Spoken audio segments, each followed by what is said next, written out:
All right, this is just a 1-minute warning. We'll be getting the meeting started.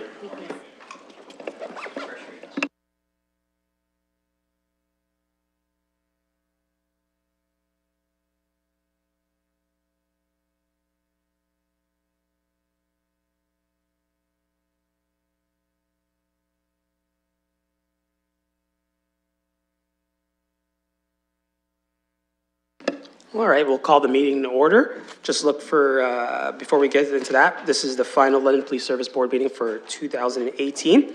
And I'd like to welcome our newest member, Mayor Holder. Welcome to the London Police Service Board. Pleasure, thank you. Thank you. And also we have an announcement, Dr. Javid, who now has completed his PhD in November, has been reappointed to the London Police Service Board. So that's great news. So you're stuck with him for another 3 years. So, and we're looking forward to having you, and thank you for all your efforts, and we're thankful for the ministry for responding to us. All right, so look for any disclosures of pecuniary interest. Seeing none, just get right into the meeting. So look for a motion to introduce for added items and new business. We have a police and hospital mental health patient handover protocol document moved by Vice Chair Toth, seconded by Deputy Mayor Helmer. All those in favor? And it carries. And then I'll turn over to Vice Chair for an added item. Chair, with your permission, I just want to do a very quick acknowledgement of Diversity Officer Alex. She's going to be coming to an end of her term as a diversity officer, and we have a new diversity officer, and you're going to have to help me out with the pronunciation of the name, Chief. Is it Sreng? Sreng. So the new diversity officer as of January, is it?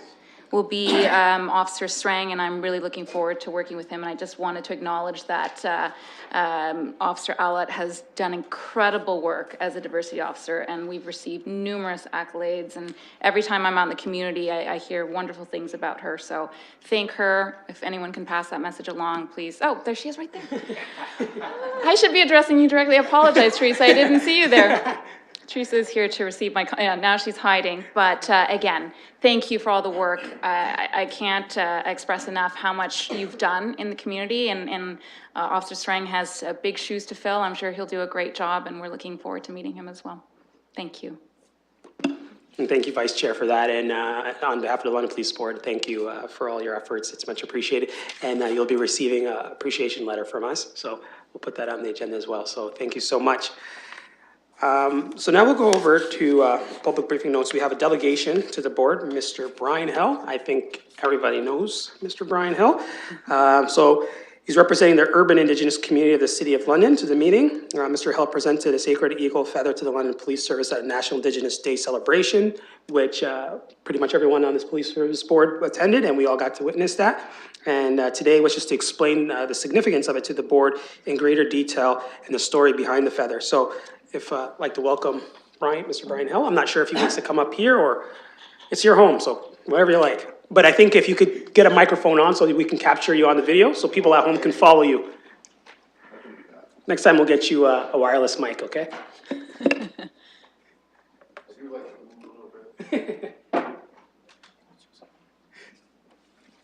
Is Mike still on?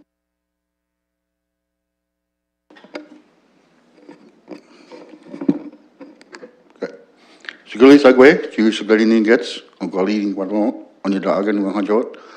I'd just like to take this opportunity to, show my thanks to having this opportunity to come before the police board.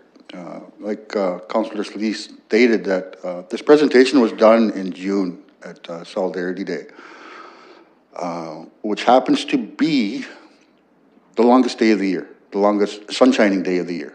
And we're on the eve of the shortest sunshine day of the year. So it's kind of, fitting that those two events are, my being here and the original event are at those times that are, that have a lot of meaning to our people, that change of seasons, that change of lifetime, that we look at and that we celebrate and we have ceremony for. So back to Solidarity Day. That morning at our sunrise ceremony, one of my teachers, one of my elders was talking to me. We were talking about all of the good work that our good friend over here, Teresa has been doing for the last, I don't know, 4 years, becoming part of our community, sharing, coming out and visiting us, enjoying meals with us, which is real big in our community. You know, if you want to see a lot of people come out, make sure there's food there. So that's part of, you know, she was part of that. And it's always been an honor and privilege to have her come with us, to be beside us, not leading us, not following us, but with us, beside us. And that's a big undertaking for somebody wearing a uniform to come into our people and to be accepted the way she has. You know, it meant a lot for her to be open and honest with us, to share with us, to take time out of her, even her personal life, to come out and hang out with us, dance with us, eat with us, like I said.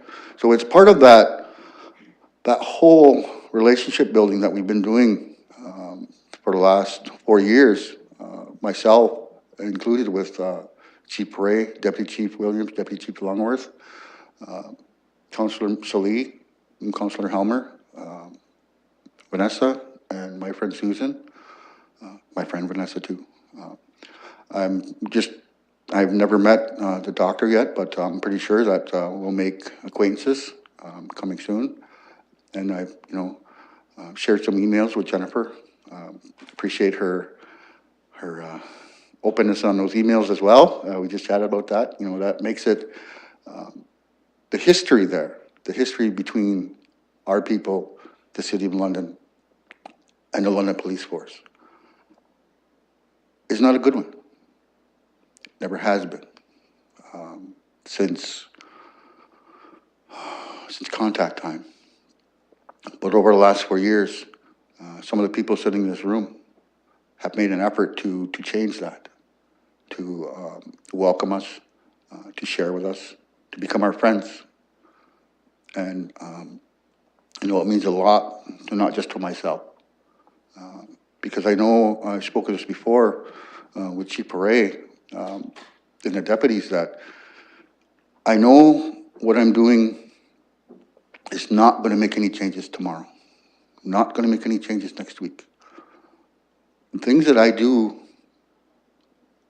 are for our future, for our future generations, for my kids, for my grandkids, for my great-grandkids that are in the spirit world waiting to come into this physical world.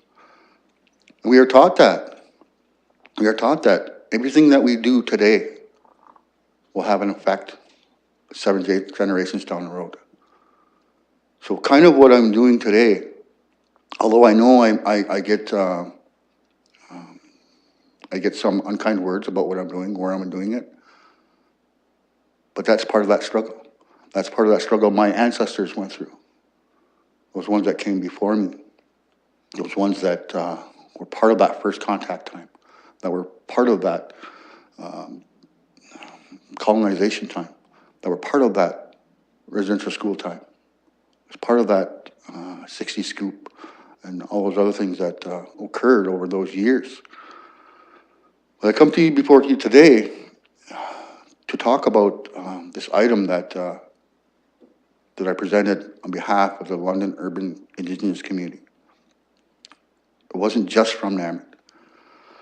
It wasn't just from my hand to the deputy's hand. It was from a group of people acknowledging and looking for the acknowledgement from that group as well. Because I know, again, I've spoke before that, you know, we have to figure out how to get past the uniform, to see that human being behind that uniform. I know when I speak about that, I speak personally about that to the Chief Paray, that means a lot to us, to interact with us, to be part of us, to see us as human beings, to see us as vibrant people. We have a lot to offer, a lot to share. I know my friend Vanessa has been working hard as well in the city, doing the exact same thing I'm doing, but on a different stage, in a different area. There's a lot of people doing that in the City of London. And it's hard for us to to get into places like this, to be able to address you fine people with our teachings, our ceremonies, our beliefs that at one time were thought to be backwards, that were thought to be wrong, that went against everything that they all knew. But over time, very slowly, that's changing. And I acknowledge that help, that understanding with pretty much everybody that's sitting here today. You know, people that I've known for a long time, people I'm just meeting, you know, people I've worked with for a number of years, you know, my new friends. It's been an interesting path. But without your help and without your acknowledgments and without your guidance, we wouldn't be where we are today. Your openness and your honesty to be able to listen to what I have to say, listen to what my friends have to say, to listen to that dark stuff, listen to those bad feelings that we have. I remarked to Chief Paré that the last time I was down helping my friend Teresa with her youth group, at the opening there, that even now, even the times that I go to police headquarters, and I've gone there quite a bit over the last, again, like 4 or 5 years, I still have this tightening that happens when I pull into the parking lot. Even though I know that nothing's going to happen to me there, that I'm going to be welcomed. The chief is going to come up and shake my hand. He actually gave me a hug last time. Awesome. See, but we've come so far. We've gone through so much together as a community that that acknowledgement needs to occur, needs to happen.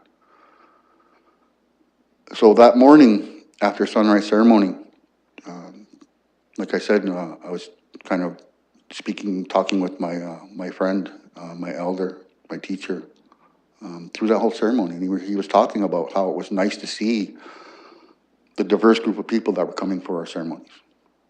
And there was quite a few. And also one of the deputies was there, Teresa was there, and other officers, which is good to see. And, you know, interacting with our people, interacting at our ceremonies, playing and losing a game of lacrosse to our little kids was amazing. I thought it was hilarious, but, you know, better luck next year, guys. So even that, last year when they did play that first game, when they started that game, the chief was there and I stood beside him. And we were talking about how good this was. I said, see, this is what I was talking about.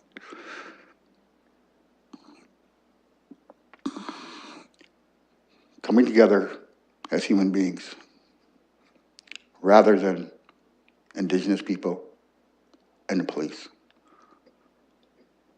Watching those little kids run around out there with their lacrosse sticks, and the police officers, some in uniform, some not, gave that balance that it can be done, and more things can be done. So this year at Solidarity Day, it was decided that we needed to honor that path that we're on, to solidify it, to ensure that those reminders are there to them every day, all the time. It was decided to give the London Police Force one of our sacred eagle feathers. It's here today? Okay.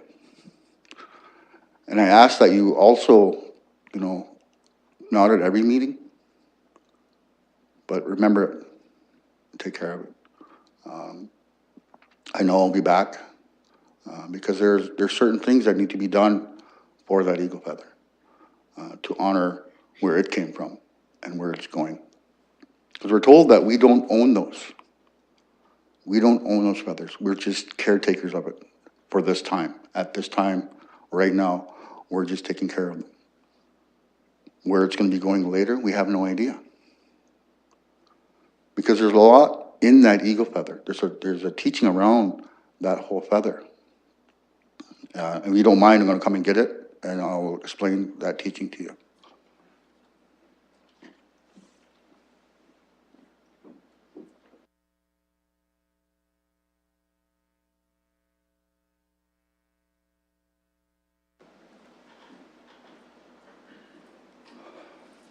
So I'll stay behind this microphone so everybody can hear me, because I really would like you to hear what I'm going to tell you about this feather.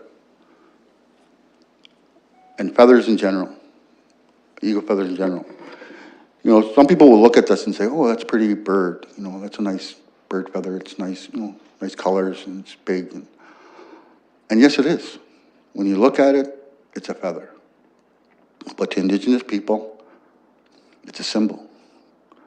It's a sacred item that we hold dearly, that we take care of, that we dance for, that we sing for, that we hold ceremonies for. Because what this feather actually does, it talks about our lives. Our life is in this feather. Because it talks about, from the bottom here, where there's no quills, or there's no feather on it, it's just a bare quill. That is our spiritual being before we come into the physical world. So that shaft is thick, it's strong, it's sturdy, it's solid. But when we come into this physical world, down here, when we're young, we come into this world with all of these teachings that were given before we come into this world. We're carrying those in our personal bundle. And when I'm talking about personal bundle, I mean our spiritual self. We carry that. So as we're going along our lives, we learn different things and we see different things. And they affect us in different ways. Some of them good, some of them not so good. But this path, we don't know how long this path is. We know there's a beginning and an end to this world, to our time here. But that cycle continues. It will continue forever. But while we're in this world, the things that we see, the things that we do, the things that happen to us, the people that we interact with, aren't always good. And of course, the London police deal with that on a daily basis. They see those things up close and personal, as well as we do. So you see all the people that, you know, it hurts us. It messes us up. The drugs, the alcohol, the things that human beings do to each other. Through our whole lives, we see that. And as we get older, it makes us afraid. We deal with the police. We deal with politicians, lawyers,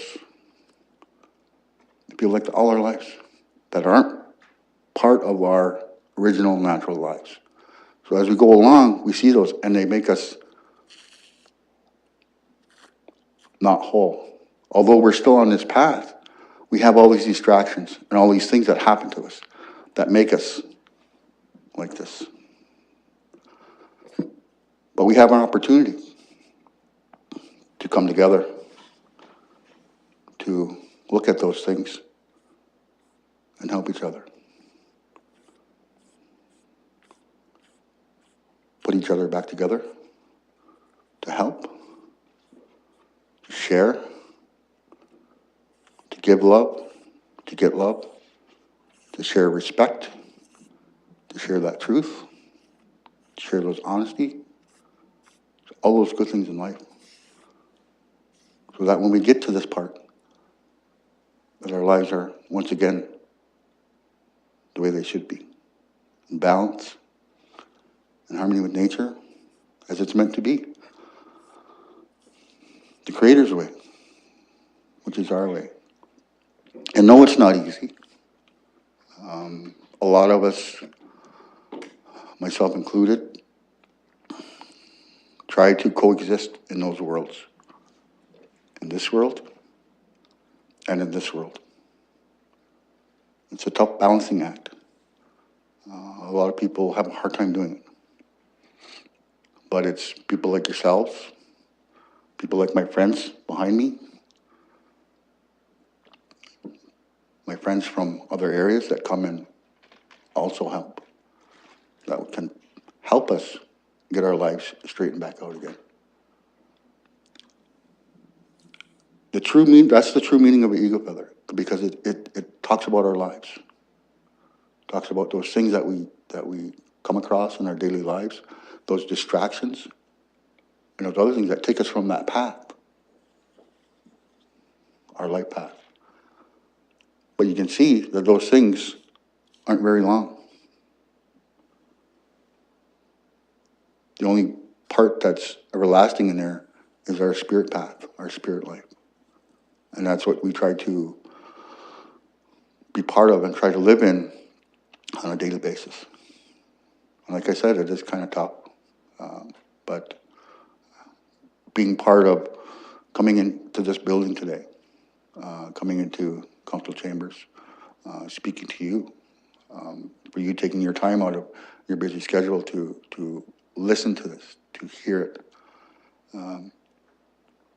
is, it's amazing. And yes, I do get emotional when I talk sometimes, because this is my life. This is my children's lives. This is my grandchildren's life. I want them to have an easier, better time than I've had, than my parents had, than my grandparents had, so that we can live together,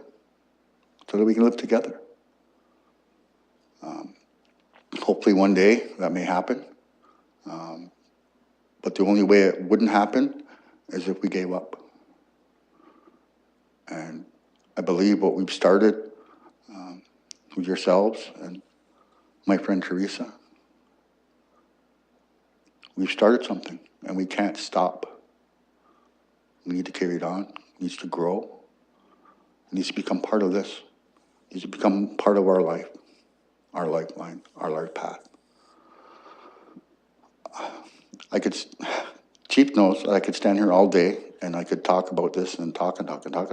But again, I'd like to, acknowledge and give thanks to Creator for bringing us all together today, giving me the opportunity to come and talk to you about what this really is to us.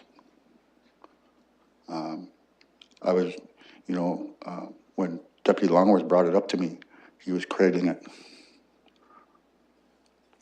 When you carry your eagle feather, hang on to it by this. And when you talk with it as well.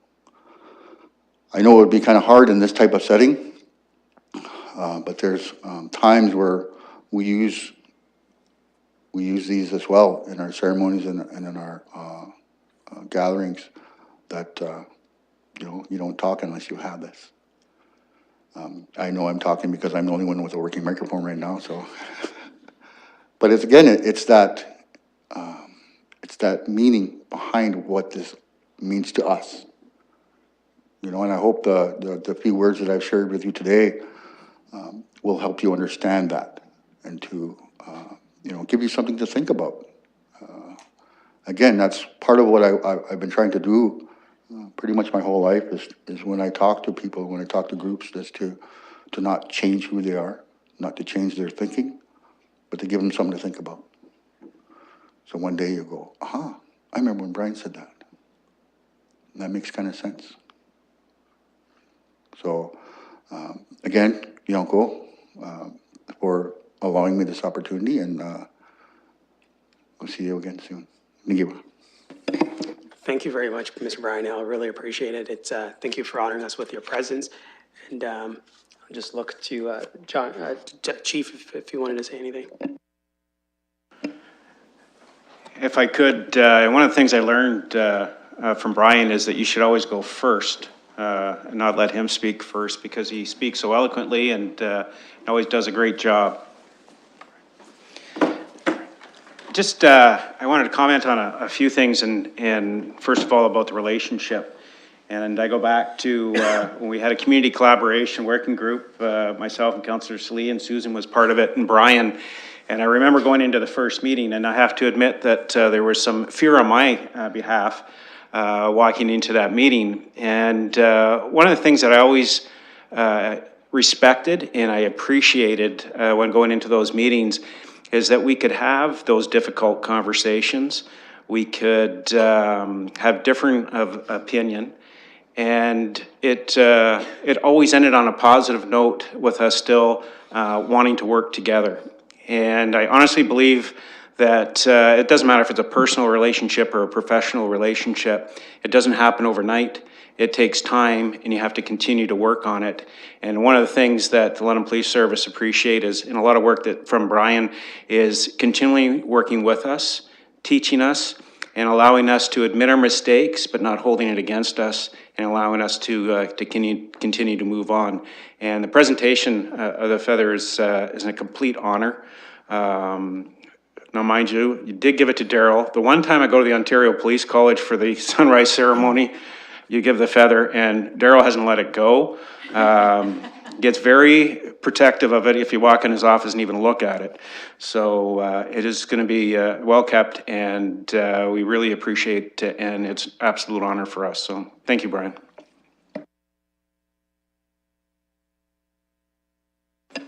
So I'm just looking to the board, and we'll just thank you again, Mr. Brian Hill, for that. Vice Chair, go ahead. Brian, you had mentioned that it's not necessary to bring it to each board meeting, but would that be something you'd like us to consider and we could display it? Would that be part of the building the positive relationship, if we can get Deputy Chief Longworth to let go of it? Yeah. It's that reminder, it's that physical reminder of.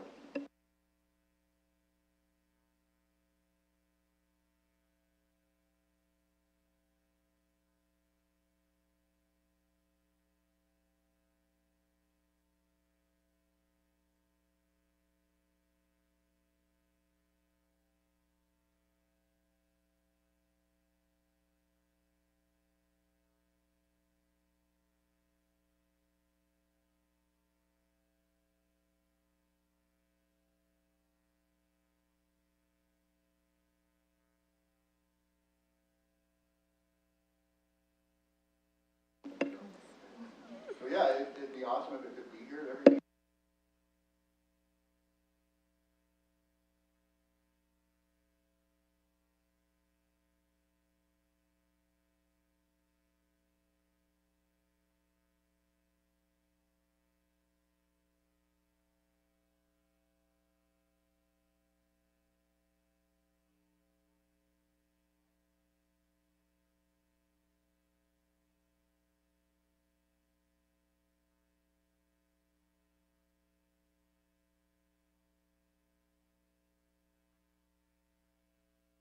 Thank you very much, Mr. Brian Hill.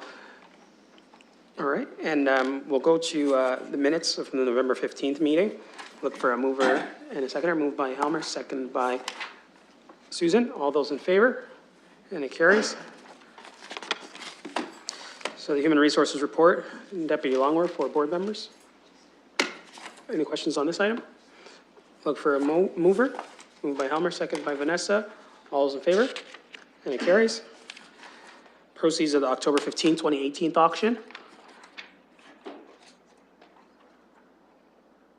Look for a mover. Helmer, seconded by Javid. All those in favor? And carries.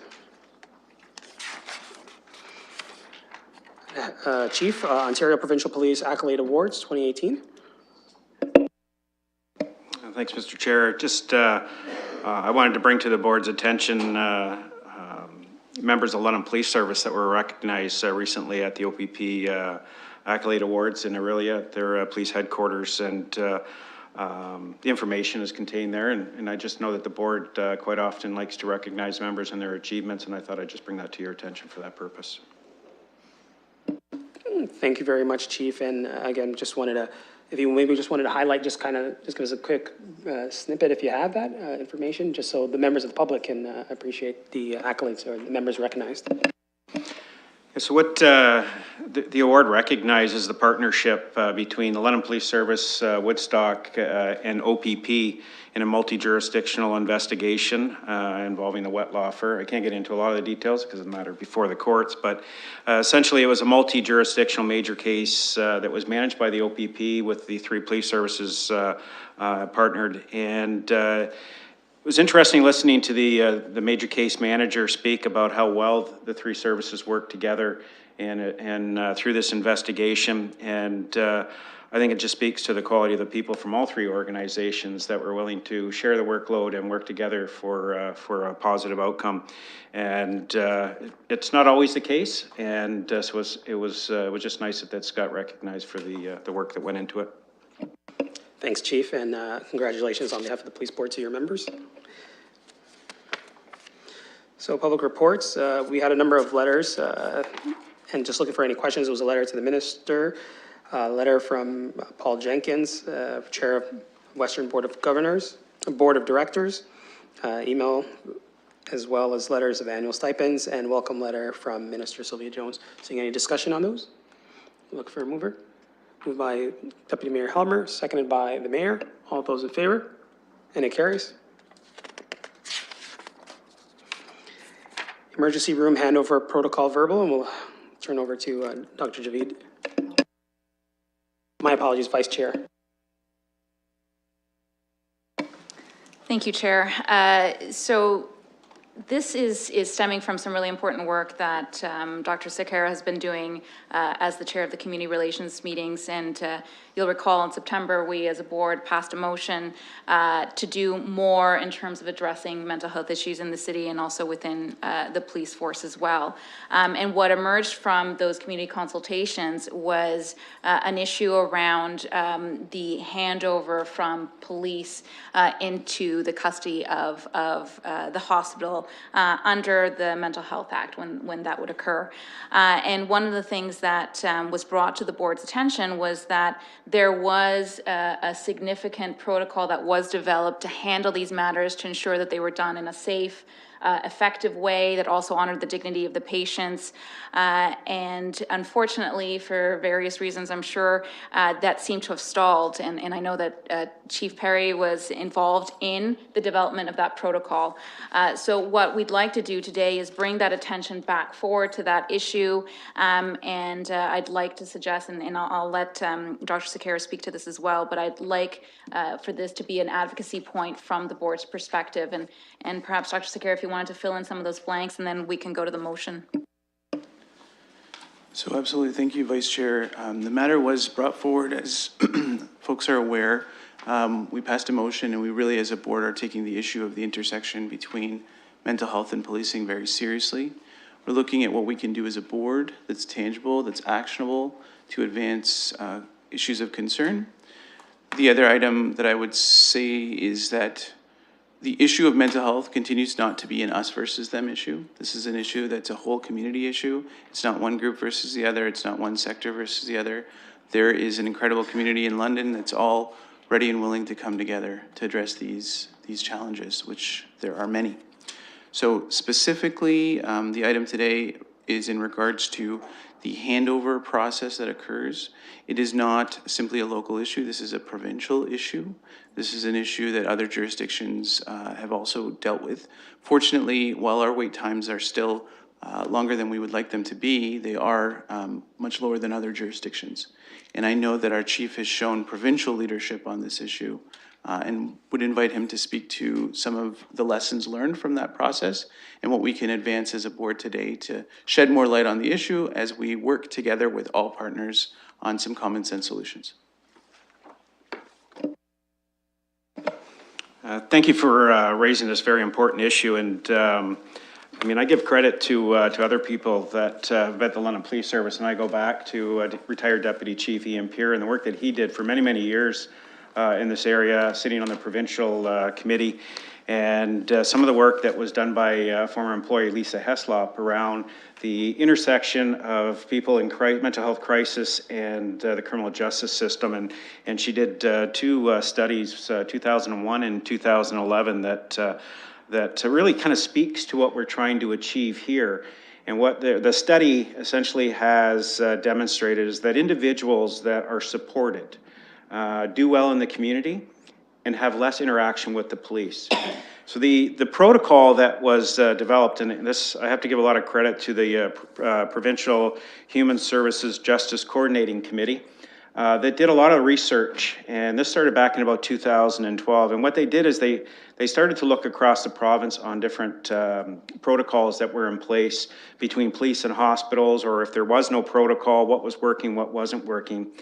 And they started to identify some best practices. And the best practices, you know, some may work better than others, but it gives you a good framework. So then they brought together 35 agencies, I think it was over 30 agencies anyways, that came to the table, which when you start thinking of that number of people sitting around a table, you wonder if anything would get done. But it was amazing how quickly we all came to an agreement on so many important issues. And when I talk about representation, both Ministries of Health, Ministry of Community Safety and Correctional Services, the Ontario Hospital Association, you know, hospital security, police associations, police chiefs, community mental health organization, youth services, people with lived experience. It was a really good cross-section of people that sat down to see what we can do to achieve this. And you can imagine the journey for a person that's in mental health crisis or in addiction crisis, and the difficulty in trying to figure out where to access care or help. And part of the study showed that only about 20% of the time they reach out, you know, another 25% police are involved, and there's community and there's family. And so this journey, they kind of got mapped out in the work that was done to talk about, you know, when they start to suffer crisis and where they can access help. So it's having a plan in place. And then when you don't have a plan in place, who do you call? You know, and they talk about the community mental health organizations, and we're very blessed in our community with so many of them. And, or you call the police, and then how does everyone work together in this journey and what's best for the individual? It came together. There was support across the 35 tables.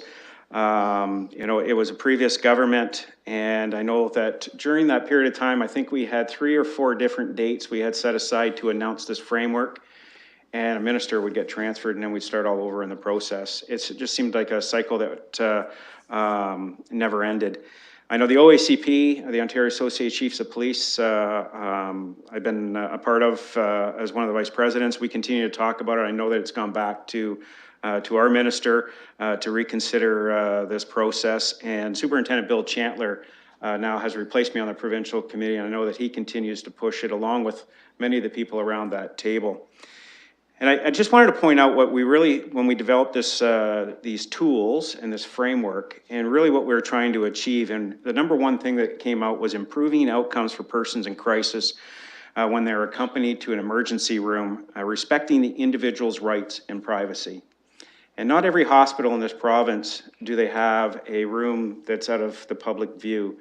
And you want to talk about adding stigma to around mental health and having them sitting in a waiting room with a police officer in uniform. It's very, I mean, that's not the way the thing should be done. The handover has to be quicker. The other thing is having a police officer there, whether, you know, an individual in crisis is trying to disclose what, you know, they're experiencing. And we know that not everyone has a great experience with police. You know, the uniform sometimes is a barrier. And again, is that the appropriate place? How do you improve that outcome? The other thing that we felt was important is enhanced collaboration and coordination of services, and that's between hospitals, police, and community mental health organizations.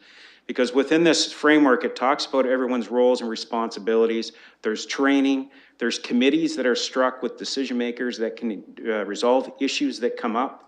There's an annual review on how you can make changes, and it's understanding where everyone's challenges and impacts are as well. Obviously, decreasing police wait times to transfer custody, and I know that Superintendent Chantler has talked about some of our local challenges. You know, sometimes it's very quick, and when I say quick, we're talking 3 to 4 hours. But we've been there as long as 12 hours, and we've had to relieve officers because their shifts are over. And I get our emergency room is very busy. Absolutely can appreciate that.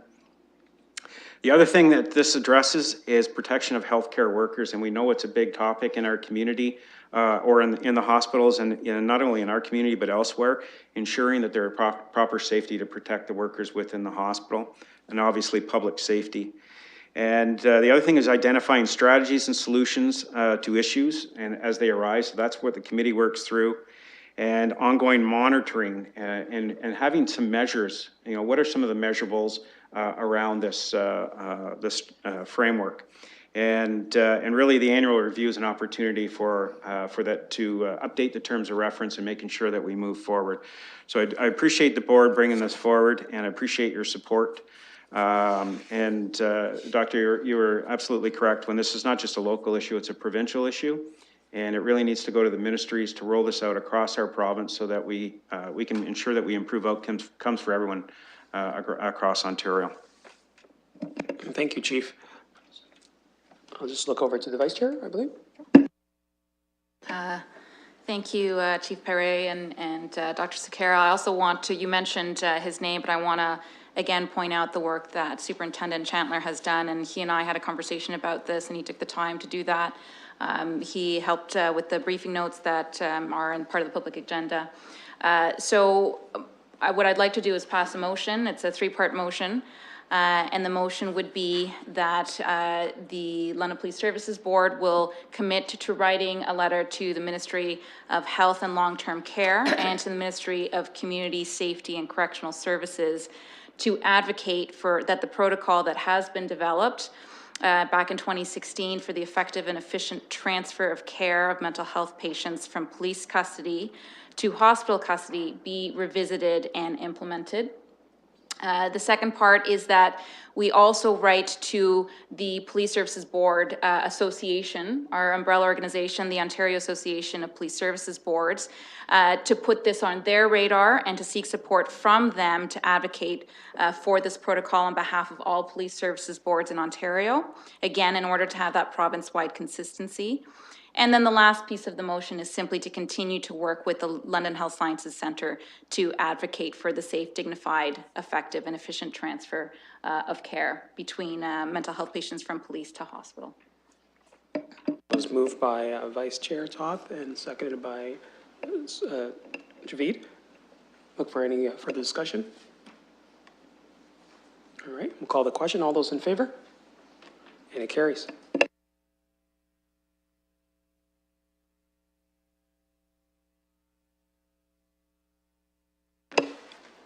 And we'll go to, we're going to be handling the board's sexual assault investigation policy and the draft policy related to sexual assault investigation, which was shared with the community and media on November 14, 2018. We asked for feedback from the community members received up until December 10th, and the policy would be brought forward today as a result of community feedback and conversations from many stakeholders. And we want to first thank you all for engaging with us. And I know some people shared from some difficult life experiences. I want to thank you for your courage and thank you for reaching out to us to help us ensure that we can continue to serve you, but to do a better job at serving you. So I'll turn over to Dr. Javid. Thank you, Chair. So as the community is aware, this has been an unprecedented effort in terms of community consultation. The draft that we shared in November was co-constructed with several different partners, stakeholders, one of the most important things for us as a subcommittee of the board was to honor the voices of individuals with lived experience. We had put this draft out. It was very much a working draft. For feedback, we received incredible feedback. So thank you to everyone that took the time, whether academic or non-academic, whether community organization or individual, to write to us. We heard you. We heard great affirmation of the direction that we've taken with the policy, and we also heard about certain things that we could add or modify within it. One of the things that was clear to us through that consultation was that we are in a rapidly shifting time in terms of legal requirements, jurisdictions, and regulations. And so we very much had hoped to pass the policy today. However, we do need to table just a short little while to ensure that we seek additional consultation specific to language in the policy so that we can do diligence and ensure that what we're putting forward is the best possible version of what we want. So I would therefore move that we table approval of the final policy to our board meeting in January. Thank you, Javid. And so moved by Javid, look for a seconder. Second by the mayor, and we'll go into discussion. Vanessa? Thank you. I just want to speak a little bit about what this work means and what this policy means, because it is, you know, a point of discussion. It has been a point of discussion. It has been at the forefront of this police board for the better part of 12 months. And I just want to acknowledge that. And I want to acknowledge that this is critical work. This is important work. And part of the work that we're doing as a police board is working within the full extent of our jurisdiction to ensure that these critical issues around sexual violence, sexual assault, are being addressed in the best ways possible. Work was already underway within the London Police Services to look at adopting a trauma and violence-informed perspective. And I think part of the role that we felt that we had as a board was to ensure that this was enshrined within policy so that that good work can continue. And part of the role that, you know, I was hoping to support as a board member was to recognize that, you know, it's very difficult to remove the individual experience of sexual assault from the collective experience. And one of the things that, you know, we've come to acknowledge is that I was appointed by the province as a member of this board because I was a member of the Indigenous community as well. And that's no coincidence. The fact that if you look at the draft policy, you will see that there is a very deliberate and focused effort to address the fact that Indigenous women and girls and two-spirited LGBTQIA populations are at a much greater risk of sexual violence, sexual exploitation, and sexual assault. And that these patterns are very difficult to change, and that there are systemic changes that need to be addressed. On the national side, there is an inquiry into the systemic causes of missing and murdered that have contributed to the high rates of unaddressed missing and murdered Indigenous women and girls. This is related. And I just wanted to acknowledge and recognize that 75% of Indigenous women will have experienced sexual violence by the age of 18. And that despite this knowledge and despite the fact that there is a national inquiry, I still am not seeing the visibility of this knowledge at the forefront of this movement around addressing sexual assault and sexual violence. And so I feel that there is a real reason that we need to continue to have this focus, this emphasis, and this recognition, because within the City of London, these patterns are still going unnoticed, and we still don't have the type of data and information that will validate and help us to even recognize the extent of this problem here. So as a mother, as a woman, as an Indigenous person, it does hurt my heart to know that we are not at a point where we're able to pass this policy today as expected. However, I also, as a board member, am sitting here looking at the high stakes and the magnitude and the potential of this policy and these changes, and recognize that without the thoughtful review and due diligence and legal review about language and the use of language, that we may be doing a disservice not only to this board, to future policy people, to the London Police Services, but also to the women and to the girls who are potentially impacted by this and any future investigation procedures. So I just want to recognize that while it doesn't feel safe to me to know that we don't have a decision today, I do stand behind the fact that we have to pause and take some more time for that due diligence. And I expect that by January, we can stand behind a policy that we know is sound from a legal legislative, as well as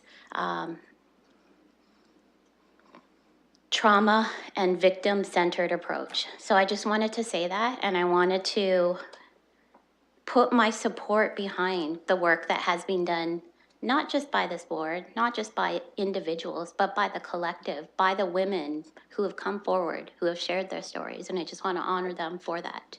Miigwech. Thank you very much. Look to any other board members? Vice Chair? I want to thank Vanessa for her powerful comments and words and tell you how much I appreciate where you're coming from, and thank you. I am so proud of the work we've done on this policy. I think it's cutting edge.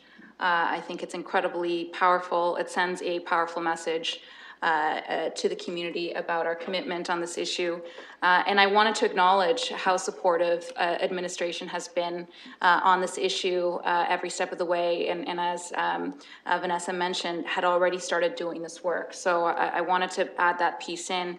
And the last piece I wanted to mention is I would really like to see the work we've done on this become the example that perhaps other boards can follow and emulate going forward. And certainly once we've passed this, which should happen in January, I would like to challenge other boards to undertake a similar process and to look to us for our experiences and ask us questions. And we'll certainly be happy to provide them with any help that we can. And again, to say this was a worthwhile process, and I'd like to see more communities adopt this approach as well.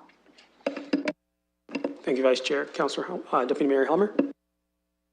Thank you. I just wanted to recognize that, as Vanessa said, it's really been a community effort. I wanted to recognize that Susan and Vanessa and Javita in particular have really been leading from the board's perspective on this file over the last many months. And I think even if you look at what's happened between the draft policy and what is before us here today, you know, you can see the improvements that have been happening. I think you look, it's a little bit longer, it's a bit more specific. There's more language in there, in particular about Indigenous cultural safety. It's getting better the longer it takes. And I think that that's important because this is, as Vanessa mentioned, this is an important policy. It's something that really matters to folks in the community. I think it's important that we get it right. And so although I'm quite eager to get a policy in place, and I think that this one is looking very good, I am comfortable taking, you know, till January to actually deal with adoption to make sure that it's as good as it possibly can be, and that when we do adopt it, it's the strongest possible policy we could have. And I just wanted to recognize that some of these things do take a lot of time, and I think we have to take the appropriate amount of time to do it properly. And I wanted to recognize that it's really been those three members of the board who have been pushing ahead and leading on that front. Thank you, Deputy Mayor. Look for any other board members? Look for anyone else, any other comments? All right, so it's been moved and seconded, and I'll call the question. All those in favor? And it carries. So we added some new business. I believe it was, sorry, one second.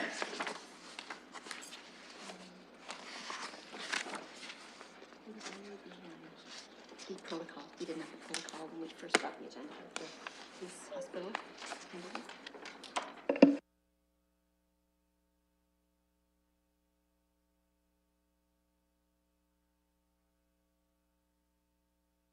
So the added item was completed during the protocol portion, number 10. So that's been completed. So there is no other new business at this time. So the next meeting of the London Police Service Board will be January 17th, 2019. So I'll look for a motion to adjourn. Moved by Deputy Mayor Helmer, seconded by Vice Chair Todd. All those in favor? And it carries. And now that the meeting has been closed, we have at the end of every board meeting an open mic opportunity for community members, which occurs immediately following the public meeting. So I'll ask the members of the public or anyone who might be sitting here if they want to speak to Police Service Board in their capacity, and I'll give them 3 opportunities. So going once. We can give Brian 5 more minutes. Going twice. And Brian's not going to make it to the microphone in time. So thank you very much, and we'll see you all in January. And just a reminder to the board members, we still have some in-camera items to deal with, so I'll see you in the committee room.